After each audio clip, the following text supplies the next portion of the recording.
Well, welcome YouTube. My name's Jeff, and I want to welcome you to my new channel. This is going to be called CJ Adventures, and this channel is going to be all about the restoration of a 1986 Jeep CJ7. Its restoration, and then some of the crazy adventures that will take it on over the next few years as we get it back on the road and get it. To the point where we can start to have some fun with it. A little background on myself. Like I said, my name is Jeff. I live here in South Carolina. I'm a database programmer, and I am a pastor of a small church here in South Carolina. Um, I don't know anything about auto mechanics. I can change flat tires, and I can do an oil change, and I can change brake pads. I know how to do that. That's basically it. Um, but you can't be afraid to learn something new, and that's a lot of the goal behind not only restoring this Jeep, but um, if you want to learn how to do something, especially like with mechanics, a Jeep is a great vehicle, especially an older Jeep is a great vehicle to learn on because they're very simple. There's not all kinds of computers and all that kind of stuff. It's an engine and a transmission and basic auto mechanics. And so I'm looking to learn something. I'm hoping that people that watch this video, certainly there'll be some Jeep enthusiasts that come across this that know a whole lot more than I do. And I hope that you'll be willing to give me some advice and point me in a direction. I'll try to be, I'll try to let you know like what the plans are, what the next steps are, and if I'm about to do something stupid, I hope somebody will pipe up and comment and say, hey, don't do that. That's a bad idea. Um, you know, in the end, the goal is to have is to have a vehicle to have some fun with my family and my friends. Now, the history on this Jeep it's pretty interesting. This Jeep has been owned by my family since it rolled off the assembly line back in 1986. It's one of the last Jeeps that AMC produced. I believe it was produced in their Toledo factory, and it rolled off the line in 1986. My parents bought it when my brother and I were in high school. And my brother, of course, he's 3 years older than I am, so he drove before I did. And he drove it his whole senior year of high school.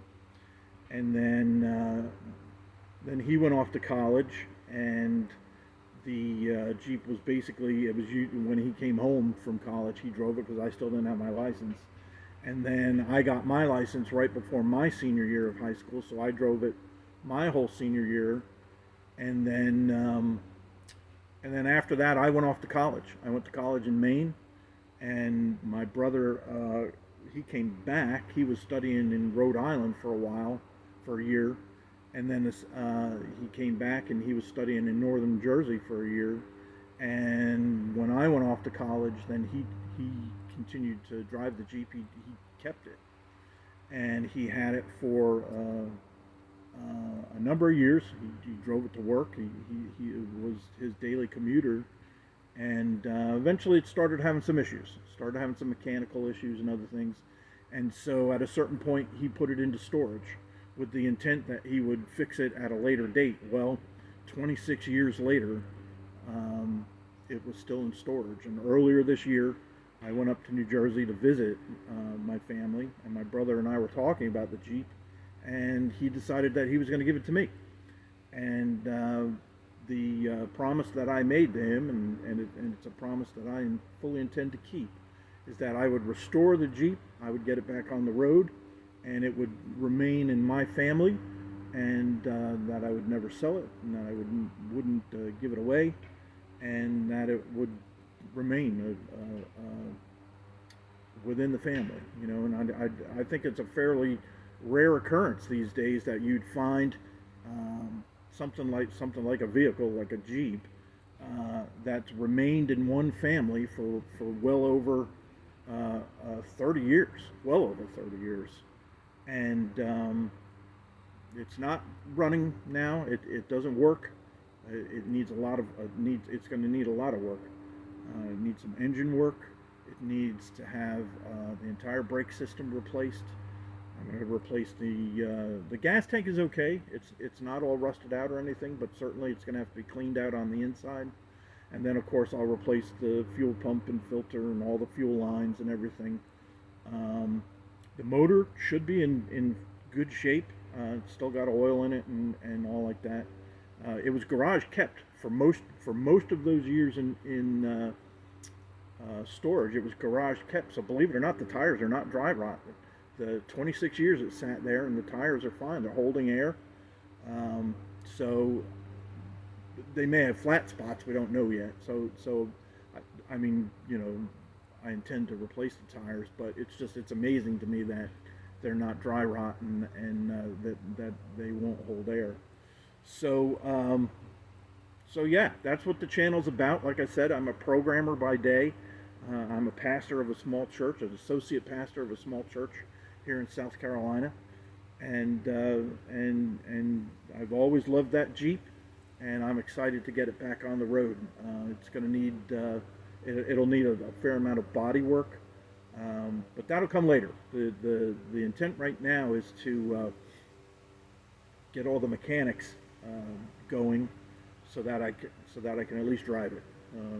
It's November of 2021 now, and my hope is to have it on the road and drivable by the spring.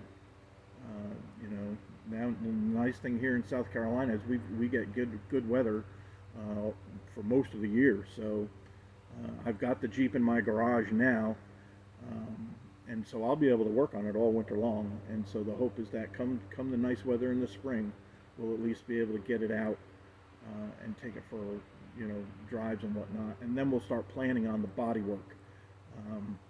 The neat thing with Jeeps is you can get parts, all kinds of parts for them, and they're readily available. Even body pans and body panels and all this sort of thing. Now, when I show you some video of the Jeep, and I'll get a little bit of video here in a little bit, it's a bad time of day. And how the sun sets here on my house, the sun is just blasting it right now as it sits in the garage. So it's going to be tough to get some decent video, but I'll get a little bit just to give you a quick tour. I want to get these videos going. I want to get the channel going. People are asking me, when am I going to get the channel up? So I had to do, I actually recorded, episode 1 I recorded about a month and a half ago. I just finished editing the video, and I got to get that out there. But certainly you need an intro video first. So I'm doing the intro video after I recorded the first working video, but that's all right. So, but yeah, it's gonna need a fair amount of body work, and like I was saying, you can get all kinds of panels and whatnot. But I want to avoid that if I can, and that's going to be one thing where some folks that know a lot better than me, I'm hoping that you'll speak up a little bit and give me some advice. My hope is that I don't have to replace full body panels. I'm hoping that we can repair the spots of rust that are in.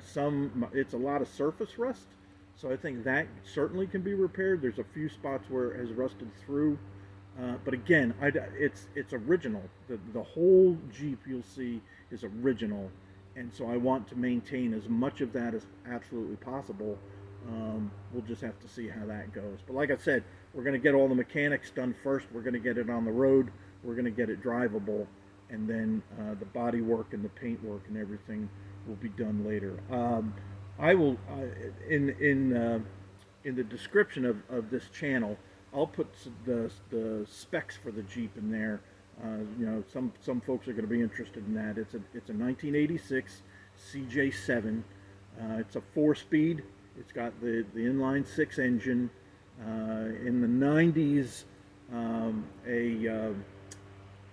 an aftermarket fuel injection system was put into the motor, and that's got to go. We're going to put it back to being a carbureted engine like it was. Now, if I understand correctly, when it rolled off the assembly line, it was just a single barrel carburetor, and I remember driving it around, and when you get up on the highway and whatnot, it was a little doggy. So we're not going to put the exact same carburetor back on it.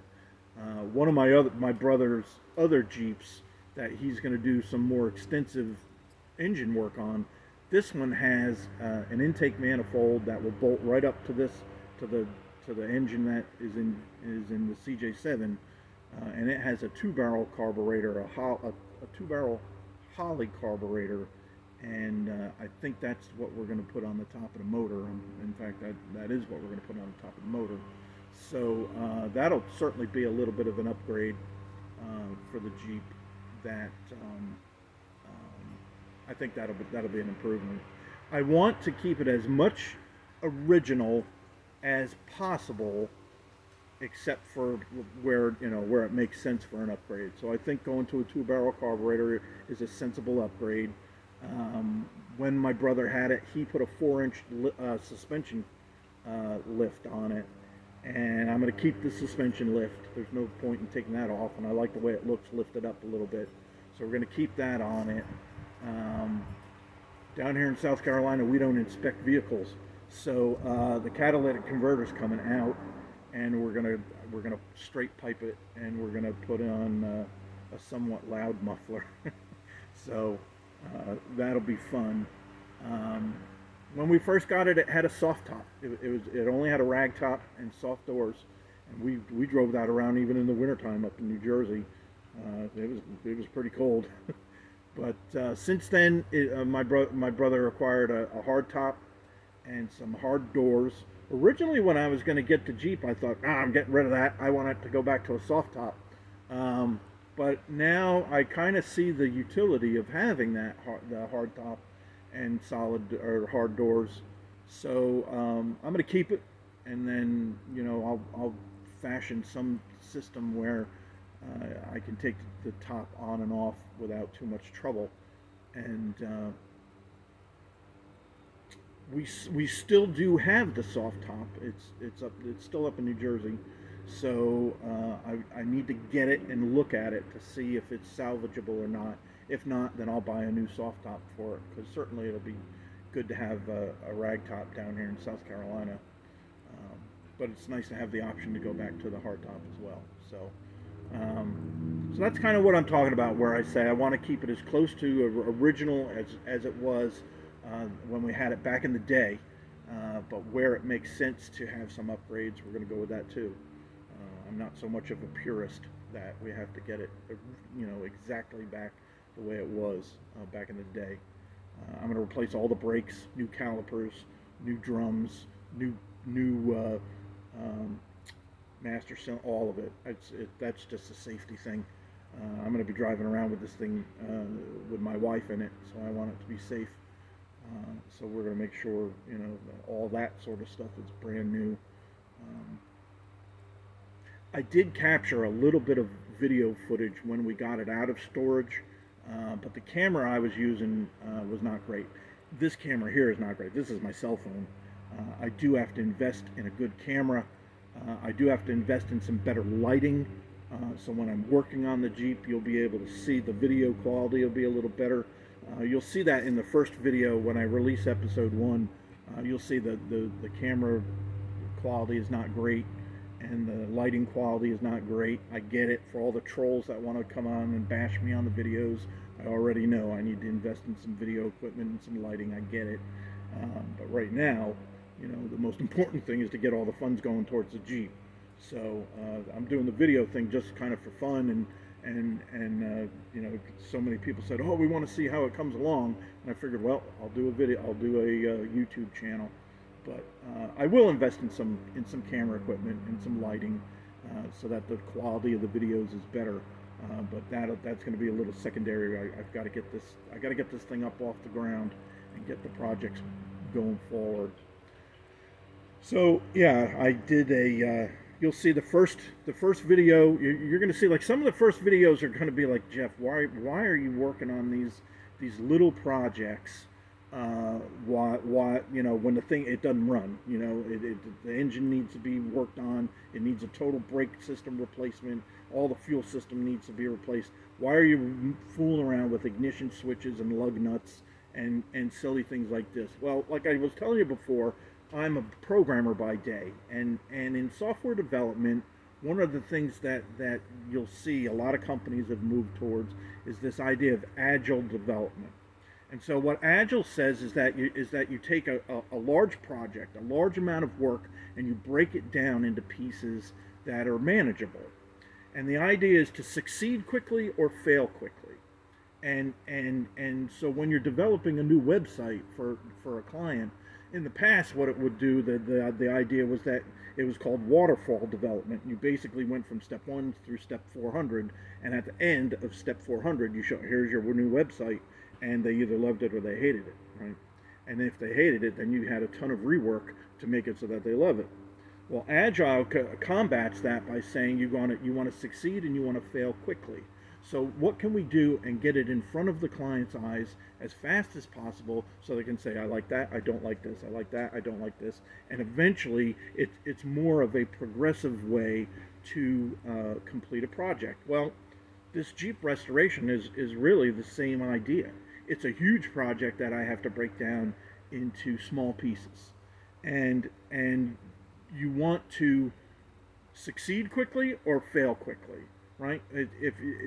Whether it's software development or working on a vehicle, I want to know within 20 minutes whether I'm going to succeed or fail, or in a couple of, if I've invested a couple of hours, and after a couple of hours I say, okay, that's not going to work, we're going to do something different. Well, I don't feel so bad about that because I'm only a couple hours in. But if I'm a couple weeks in and I get to the end of 2 weeks and then I say, boy, everything that I've done is a waste of time. Well, now you've really you've made an investment that's for nothing. And so I'm tackling this project of restoring the Jeep using this agile method. And so what you'll see in the beginning is some fairly small projects, some low impact projects that are probably not going to make a whole big difference as far as getting the engine work done and getting the brake system replaced. But these are going to be little small things that need to be done. Eventually, they'll need to be done, and getting them out of the way as I'm planning for these larger things. Right, an entire brake system replacement is going to cost several hundreds of dollars, and I'm going to have to make investment in that. And I've got to find the parts. I've got to order the parts, and so as I'm planning for these larger bits of work, I'm going to do these small projects, and I'll record them, and I'll share those videos with you. So if you're wondering why he seems like he's haphazard and he's going about this in a silly way, it's actually in a planned way, where I can have some quick wins, or I can have some quick failures and figure out, okay, that's not the right way to go. This is the right way to go. As I'm planning for these bigger projects, that I would certainly not want to fail in. I don't want to get 3 weeks into a brake system replacement and find out that all the parts are wrong or something like that. So that's kind of the idea. As we go into these projects, and as I can plan the episodes out, I'll try to give you an idea of, hey, what's coming next? What's the next episode going to be? And we'll go from there. So let's go out. I'll try to get you some video of it. Like I said, it's a bad time of day for where the Jeep is sitting. It's a bad time of day to try to gather some video, but I'll show you some quick shots. All right, so this is the CJ7. It's a 1986 Jeep CJ7. It's the color of this is Sebring red, and we'll be keeping this color. As you can see, we've got, and with a Jeep of this age, you'd expect to see some rust. We've got plenty. From what my brother was telling me, is a lot of the Jeeps that you find today, some of these parts are very hard to find. So, for instance, the spare tire, the swing arm for the spare tire, these things are very hard to find, and this is original. That's an original swing arm for the CJ7. These fenders he put in after These are aftermarket ones. They're actually for a Wrangler. These square top fenders are for a Jeep Wrangler. At one point, we had wider tires, and he was having issues with police giving him tickets because the tires were wider than the fenders. So he put these wider fenders on. But we have the originals, and so I am going to put the originals back on. Like I said, it does have a 4-inch suspension lift in it. You can see that it's sitting on these caster wheels. When we had it in storage, my dad got these caster wheels so that you could move it around. It was stored in a big garage that they have in their vacation home up in Massachusetts, and you could push it around the garage to move it from here or there.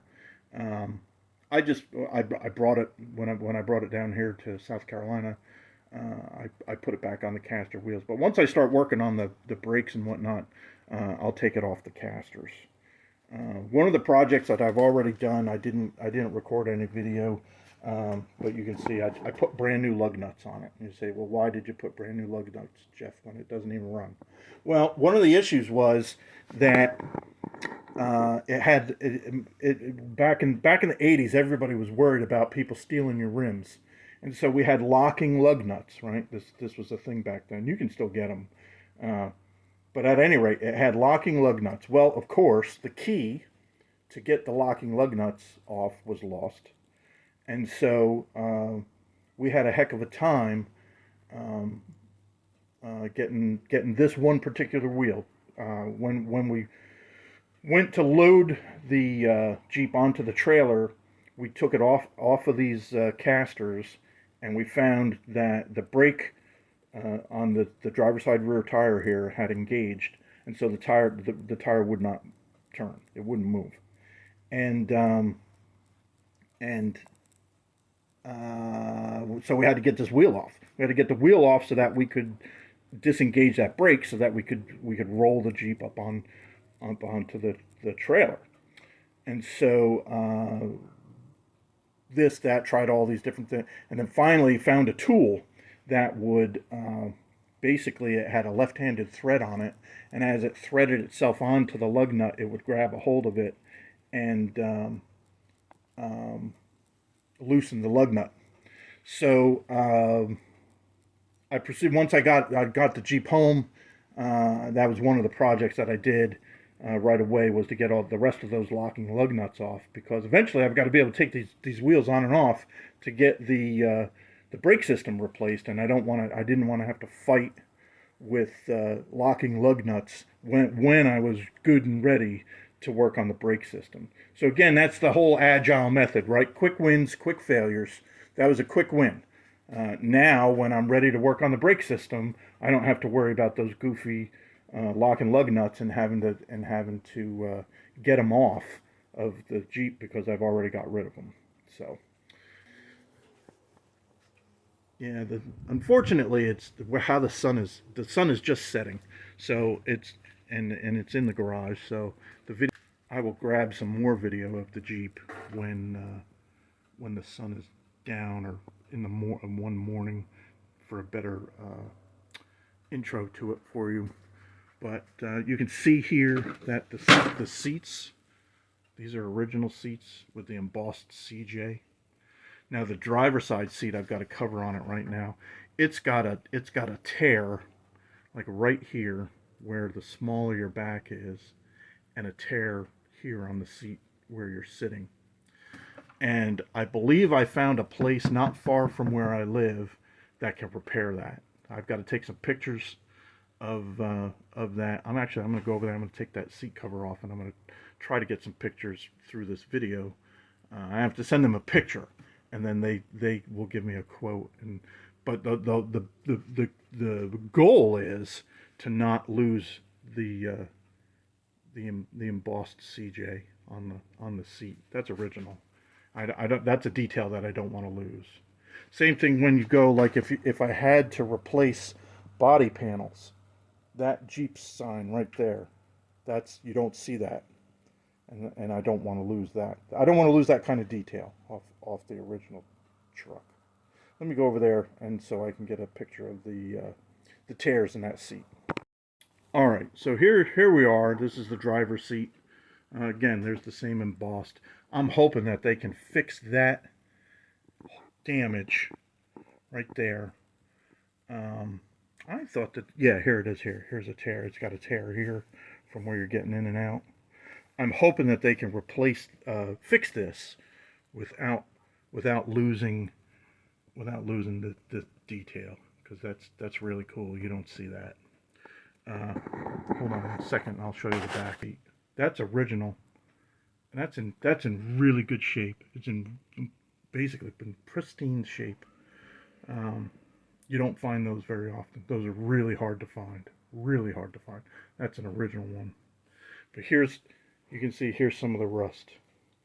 So here's where I don't know. Here's where I think maybe my hopes are a little bit bigger than what is possible, but maybe not. Maybe I really don't want to have to replace the entire pan.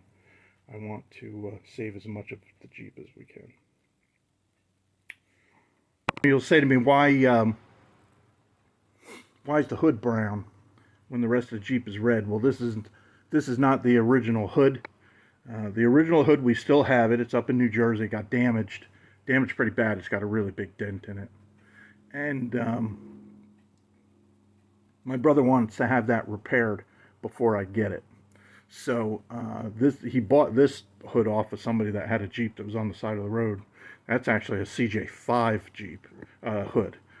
You can tell by this little, I don't know if you can see that with the sun, yeah, by this little relief here in the hood. I guess there was some kind of hose or something when these were military that would come out of there. I don't know the history of it. My brother does. He'll pipe up and he'll tell us the history of what this is. But at any rate, that's how you can tell that this is a CJ7 hood. It's not a CJ7 hood. But we do have the original, and we're going to have it restored. And then I'll get a hold of it before I have the Jeep painted, and then we'll have the original hood back to go with the rest of the Jeep. Like I said, I apologize. The video's tough. The sun is directly behind me, so I can't really back up and get you a full shot of the Jeep. But I will get some more video. And so the first working video you'll see is where I replaced the ignition. Being in storage for 26 years, the keys got lost, and so I ordered a replacement ignition. And we got that piece, that part's already installed. So that'll be episode 1. And then episode 2 is going to be a whole lot less of me running my mouth, and just a lot more of working. I'll record me working. We're gonna break it down. We're gonna start taking parts off. So I'm gonna pull the bumper off. I'm gonna pull the brush guard off. We're gonna get rid of all those lights. We're gonna get rid of those the wire covers over the headlights. We'll get that all off. May take the hardtop off. Well, I got to figure out a way to store it, some place to put it. We'll take these side view mirrors off. We're going to get underneath it, and we'll do some suspension stuff. I want to get I want to get some of these parts off, because then I can start to clean them up. And have some of these side pieces at least painted, because they're just going to go, they're all black, and they're going to go back to being black. We'll deal with a suspension issue, which causes that steering wheel to be cockeyed. You'll see at the end of episode 1 that I said stay tuned for episode 2, because we're going to deal with that. It'll actually be episode 3 that we deal with that. That's it for this episode. Welcome again to the channel. And I'm really excited about working on this. Yeah, you can see the sun is just all over the Jeep. You can't see it in this video. That's terrible. We'll get some better video of the Jeep, some better footage of it when I have a better day to record. But I wanted to get this out. I want to get this channel going. I want to get this project off the ground. I want to get working on this so that we can be driving it come springtime. So again, I welcome. And I appreciate you coming on board for this project. I'm excited about it. I hope you are. I hope you'll tune in and take this journey with me as we get this lady back on the road. Thanks. God bless.